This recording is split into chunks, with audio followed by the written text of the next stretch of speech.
Welcome to Hard Truth Stories, honest talk about life and truth. Subscribe and like.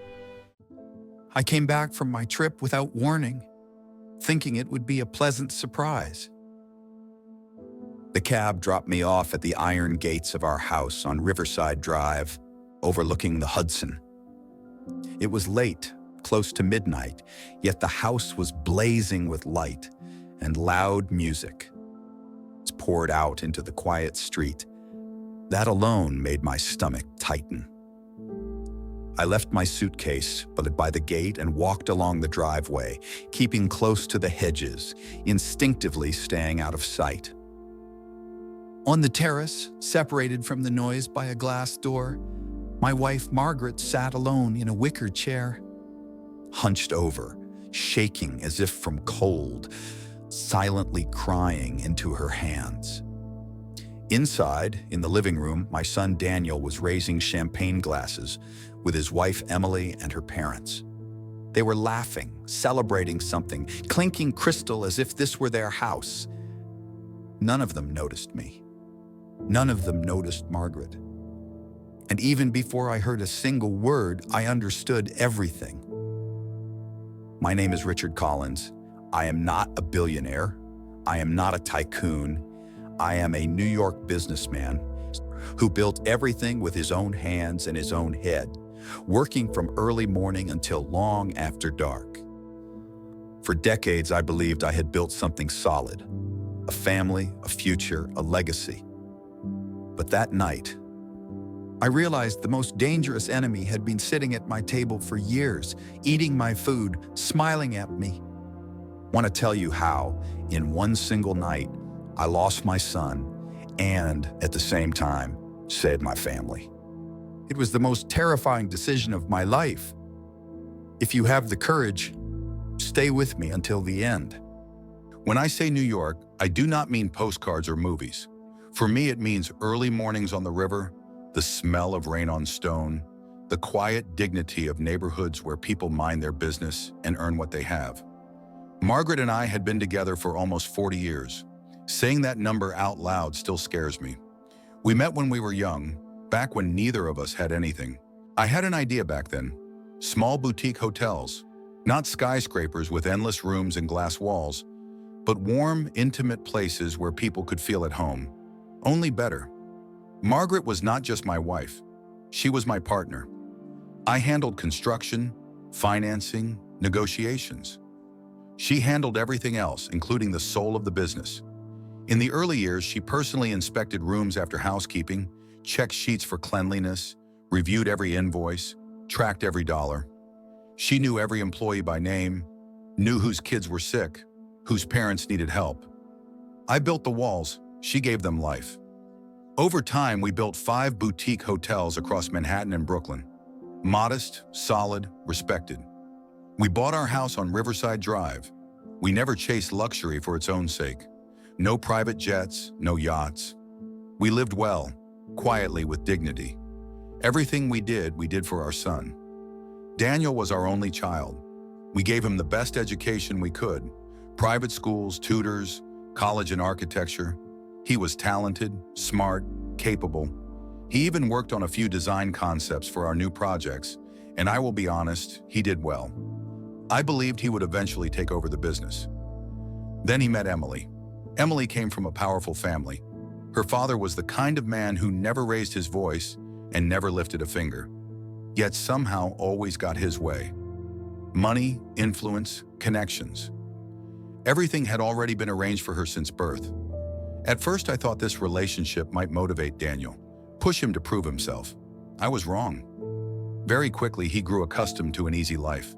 Why struggle when doors open on their own? Why work when one phone call solves everything? They married and the spending began.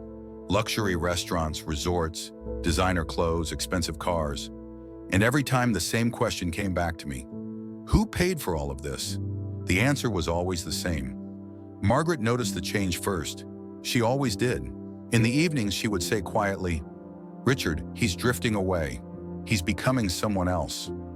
I brushed it off like men often do. I told her we built everything for him, that he should enjoy it.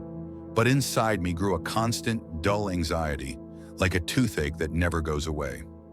Daniel would call me with a cheerful, professional tone. "Dad, we're a little short. Emily found a car she likes." Or, "Dad, we're going skiing. Can you cover the hotel?" And I would transfer the money, then sit alone in my office, furious at him, at myself, at the fact that a grown man in his 30s felt no shame living off his parents. That winter, right before New Year's, I had a business trip planned to Germany. Hotel equipment contracts, negotiations for the next year, about 10 days. I was supposed to be back by December 31st. While packing, I noticed something was wrong with Margaret. She grew quiet, distant, as if withdrawn into herself. When I asked, she smiled weakly and blamed work, end-of-year stress. I believed her, or pretended to. I left. In Germany, sitting in a neat hotel room overlooking a Christmas market, surrounded by lights and music, I felt an overwhelming sense of dread.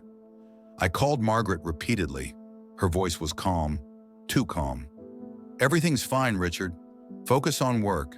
Daniel and I are getting ready for New Year's." I did not believe her. Every instinct told me something was wrong, and that it involved our son. I finished my meetings early, booked the next available flight, and came home without telling anyone. That decision changed everything. When the cab drove through Manhattan that night, the city was glowing with holiday lights. People rushed along sidewalks with trees and bags, laughing, celebrating. I felt completely disconnected from it all. It was close to 11 at night when I arrived. Riverside Drive was quiet, cold, damp with river mist. I expected silence when I reached our gate. Instead, I heard music. Loud, modern pop music. Laughter. I unlocked the gate and stepped inside. The house was lit up like a showpiece. Voices echoed from the living room. My chest tightened. I entered through the front door and immediately smelled something foreign. Expensive perfume, alcohol, catered food. Not our home. I stayed in the shadows of the hallway and looked into the living room. Daniel sat at our dining table, animated, flushed. Emily sat beside him in a dress that probably cost more than my first year's salary. Across from them sat her parents, William and Susan Parker, drinking my wine like they owned the place. And that was when I realized Margaret was not there. I checked the kitchen. Empty. Dirty dishes stacked carelessly. I moved down the hall and noticed the terrace door slightly open. Cold air drifting inside. I stepped closer and saw her. My wife was sitting alone on the dark terrace, wrapped in an old shawl, staring into the night, silently crying, while strangers celebrated in her house. I wanted to storm into the living room, throw them out, confront my son. But I stopped when I heard their voices. They were talking about us, about me, about Margaret, about the house. And that was the moment everything became clear. I stood in the dark hallway, close enough to hear every word, far enough to remain unseen. Susan Parker's voice was soft, syrupy, the kind of voice that sounds caring until you listen closely. "Daniel, you need to be practical. You're a husband now. You have responsibilities." William chuckled and added, "This isn't about greed. It's about stability, about protecting Emily's future." I felt my blood run cold. Protecting her future from what? From me, from her own parents-in-law. Daniel hesitated, his voice uncertain. "Mom was really upset today. She was crying. Maybe we should wait until Dad gets back." Emily laughed quietly, dismissively. "If we wait, your father will shut everything down. You know how he is. He clings to control. And your mom, she's emotional. She can be persuaded." Susan lowered her voice even further. "The lawyer is already lined up. Tomorrow morning. All Margaret has to do is sign. It's just paperwork. The house is a major asset, Daniel. Inheritance is complicated. This way, everything is clean and settled." I felt as if the floor beneath me had disappeared. They were planning to take our house, our home, while I was out of the country, using my wife's fear and love for her son against her. I stepped quietly onto the terrace. Margaret flinched when she saw me, her eyes wide with shock and shame. "Richard," she whispered. I raised a finger to my lips. "Not a word," I said softly. "Get up. We're leaving." She stared at me, confused, frozen. I took her cold hand and helped her stand, pulling the shawl tighter around her shoulders. We moved through the house without being noticed, laughter erupting from the living room as Daniel told a joke. I wanted to look him in the eyes, but I knew if I did, something irreversible would happen. We left the house like thieves, our own house. I didn't take my suitcase. I didn't take anything. I drove without direction at first, then instinct took over. I drove us to our very first hotel, the one we had built decades ago on the Lower West Side. The night manager recognized me immediately and said nothing, only nodded and gave us the best suite. Silence, clean sheets, the sound of the river outside. For the first time that night, I could breathe. Margaret finally broke down, sobbing openly, apologizing over and over. She told me everything, how they had been coming every day while I was gone, how they pressured her, guilted her, wore her down, how Daniel sat silently while his wife and her parents pushed, telling her she was selfish, outdated, unnecessary, how they scheduled the lawyer appointment for the next morning. I felt something inside me turn to ice. That night I made phone calls. First to my attorney, Michael Harris, who had been with me for decades, then to my security director. By morning, everything was in motion. All powers of attorney in Daniel's name were revoked. His access to business accounts was frozen. An immediate legal injunction was placed on the house, blocking any transfer or registration. The locks and security system were changed before dawn. A patrol car was stationed outside the house. By the time Daniel and his in-laws woke up, the world had changed. We returned home in the morning. The house looked violated. Empty bottles, dirty plates, the smell of last night's excess. Susan came out wearing Margaret's robe. Emily followed. Daniel last. His face went pale when he saw me. "Dad," he stammered. I spoke calmly. I told them to leave. I told Daniel he was no longer part of my business. I told them the lawyer appointment was canceled by law. When they protested, the police stepped in. Daniel stood in the middle of the living room, stunned. "Dad, they made me," he said weakly. That was the moment something in me died completely. Even now, he took no responsibility. "Out," I said. "Leave." And he did. The house fell silent after they were gone. Margaret collapsed into my arms, crying. We stood in the wreckage of our own living room and began to clean, slowly, methodically, as if restoring order could undo what had happened. But something fundamental had changed. That night, I updated our will. Everything we owned would go into a charitable trust. Daniel would receive nothing. Margaret protested, terrified, heartbroken, but I stood firm. Forgiveness, given too easily, destroys more than it heals. Weeks passed, then months. Daniel called. He begged. He showed up at the gate, thinner, desperate, broken. I gave him enough money for 1 month's rent and food, nothing more. I told him he had 5 years. 5 years to prove he could live without us, without manipulation, without shortcuts. If he survived and changed, we would talk. After that, I had him watched, quietly, from a distance. I read reports in silence. I watched him fall, struggle, work construction, sell his belongings. I watched him refuse corruption when it was offered. That was when I knew the lesson had taken root. 5 years later, we met again. Not as benefactor and dependent, as two men. He had earned his life, and only then did I let him back into ours. The first year after I shut the door on my son was the hardest. Not for him, for us. Margaret stopped crying at some point and became frighteningly calm. She moved through the house like a ghost, touching familiar objects as if they belonged to someone else. Sometimes I found her sitting in Daniel's old room, holding an old photograph of him as a boy, smiling on a beach in Long Island, his hair sun-bleached, his face carefree. She never accused me out loud, but the silence between us grew heavy, poisonous. We lived like roommates who shared a history too painful to discuss. I threw myself into work. I arrived at the hotels before sunrise and left after midnight. I checked everything personally, snapped at managers, rewrote contracts that had been fine for years. Pain looks for somewhere to go, and mine went into control. We did not decorate for New Year's that winter. At midnight, we opened a single bottle of champagne, clinked glasses without smiling, and said only 2 words. To us. It was the first New Year in almost 40 years without our son. About 2 months later, the phone rang late at night. Margaret answered. I heard a man's voice break through the receiver, shaking, desperate. "Mom!" The phone slipped from her hand. I picked it up and hung up without a word. Daniel called again and again. I disconnected the landline. He started calling Margaret's cell. She never answered, but every time she saw his name on the screen, her hands trembled. Then he came in person. I was in the yard trimming the bushes when I heard someone rattling the gate. I walked over and barely recognized the man standing outside.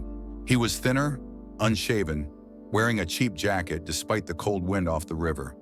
His eyes were hollow, rimmed with dark circles. "Dad," he said, gripping the bars, "please, let me in." He told me everything in a rush. Emily had thrown him out the moment she realized the money was gone. Her parents cut him off completely. He had been sleeping at a bus station for weeks. No money, no help. 2 men fought inside me. The father who wanted to open the gate and pull him inside, and the man who remembered Margaret crying alone on the terrace. The second one won. I told him the truth, that freedom without responsibility looks exactly like this. I gave him enough cash for 1 month. I told him again, 5 years, survive, learn, become a man, or don't come back. He cried openly as I turned away. I did not look back. I was not cruel enough to abandon him completely. The next day, I instructed my security director to monitor him discreetly. No help, no interference. Only confirmation that he was alive, free, and working. Every week, a thin folder appeared on my desk. I read them alone. Daniel rented a small room in Queens. He tried to find work as an architect and failed. Without connections, his diploma meant nothing. He worked construction, he carried bricks, he was cheated out of wages, he sold his watch, then his phone. I nearly broke many times, but then the reports changed. He found work at a tiny architectural firm on the outskirts of Brooklyn. Not as an architect, as a draftsman. He redrew other people's projects for pennies. A year passed. He moved into a small studio. He divorced Emily. She did not even show up in court. 2 years in, I decided to test him. We created a fake client, a wealthy developer looking to build a small hotel near the coast. The offer was generous, life-changing. The catch was simple: cut corners, cheaper materials, false reports. "Everyone does it," the man said. "Your father did it too." Daniel listened. He stood up. He refused. He walked out and left his untouched steak on the table. When I heard that, I slept for the first time in years. I did not tell Margaret. She did not need to know. The test was mine to carry. The remaining years passed quietly. I stopped reading the reports. Twice a year, I checked one thing: alive, employed, no criminal record. That was enough. 5 years passed. He did not come to the gate on the anniversary. He did not mark the date. That mattered to me more than if he had. I called his office myself. When he answered, his voice was unfamiliar, deeper, tired, adult. "Son," I said. Silence. Then, "Hello, Dad." We met at a coffee shop in Midtown.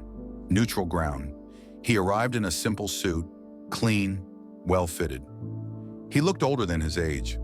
We spoke about work, the city, nothing important. Then I told him the truth. The term was over. He could come see his mother. When Margaret opened the door and saw him, she slid down the frame and cried like someone who had been holding her breath for years. They stood in the hallway, holding each other, and I understood something fundamental. The punishment had ended. Not because I decided so, because it had worked. Later, Daniel came to my office with a business proposal. Not a request, a plan, terms, interest, risk. I signed. He repaid every dollar. On the day of the final payment, I shook his hand and said, "Now we're even." Years later, on our 40th anniversary, the 3 of us sat at the same table where betrayal once took place. No music, no guests, just family. Daniel raised his glass and thanked me. Not for forgiveness, for consequences, for letting him fall, for not saving him. I updated the will shortly after. Not everything. A portion, earned. The rest remained with Margaret and the foundation. Love without boundaries is not love. It is surrender. Now I often sit on the terrace overlooking the Hudson. The house is quiet again. Daniel brings the grandchildren. They speak English better than anything else. Margaret teaches them old recipes. And I know one thing for certain. Sometimes the hardest decision is the only one that saves everyone. Time does not heal wounds the way people like to say it does. It doesn't erase anything. What it does is teach you how to live with scars. After Daniel returned to our lives, nothing snapped back into place like in a movie. There were no sudden hugs, no loud laughter, no illusion that we had simply pressed rewind. We were careful with each other, like people walking through a room full of fragile glass. Every word mattered. Every silence carried weight. Margaret slowly came back to life. Not immediately. At first, she just watched Daniel, studied him the way a mother studies a child after a long illness, afraid that one wrong movement might break him again. She asked about his work, his projects, his apartment. She never asked about Emily, never asked about the past. That was her way of forgiving without saying the word. I watched them from a distance and understood something I hadn't before. Forgiveness is not a single act. It's a long, exhausting process that demands more strength than anger ever does. Daniel never asked for anything, not once. That was how I knew he had truly changed. When he visited, he brought groceries. When something broke in the house, he fixed it himself. He spoke less, listened more. The arrogance that once sat so comfortably on his shoulders was gone. In its place was caution, respect, awareness. One evening, long after his return, we sat together on the terrace overlooking the Hudson. The city hummed in the distance, indifferent, eternal. Daniel stared at the water for a long time before speaking. "You know," he said quietly, "for a long time I thought you hated me." I didn't answer. "And then I realized something worse," he continued. "You didn't hate me. You just refused to lie to me." He nodded to himself as if finally understanding something that had taken years to form. That was harder. I did not respond with speeches or explanations. He didn't need them. He had already paid the price of understanding. That night, for the first time since everything happened, I slept without the familiar pressure on my chest. Years passed. Life settled into a new, quieter rhythm. Margaret and I aged as people do. Not dramatically, not tragically. Just enough to notice it in mirrors and photographs. Daniel's firm grew, slowly, honestly. He refused shortcuts even when they were offered, especially when they were offered. Watching him build something of his own, without our shadow looming over him, was more satisfying than any business success I had ever known. Eventually, the grandchildren became a regular part of our lives. Loud, curious, full of questions. They ran through the house that had once been a battlefield and turned it back into what it was always meant to be, a home. Margaret laughed more. I caught myself smiling at small things, ordinary things, things I had once taken for granted. On our 40th wedding anniversary, we sat at the same dining table. No guests, no speeches, just the three of us. Daniel stood up, raised his glass, and spoke words I will never forget. He thanked us not for love, but for discipline, not for comfort, but for truth. He said that being cast out had saved him from becoming someone he would have hated, someone empty, someone weak. When he finished, Margaret was crying, quietly, peacefully. I looked at my son and saw a man I respected, not because he succeeded, but because he failed, survived, and learned. Later that year, I adjusted the will again, carefully, thoughtfully. I did not restore everything. I never planned to. What Daniel received was not inheritance. It was acknowledgement. The rest would go where it always should have gone, to Margaret and to those who had nothing. Wealth means nothing if it exists only to reward blood. It must also serve principle. Now in the evenings, I often sit alone on the terrace.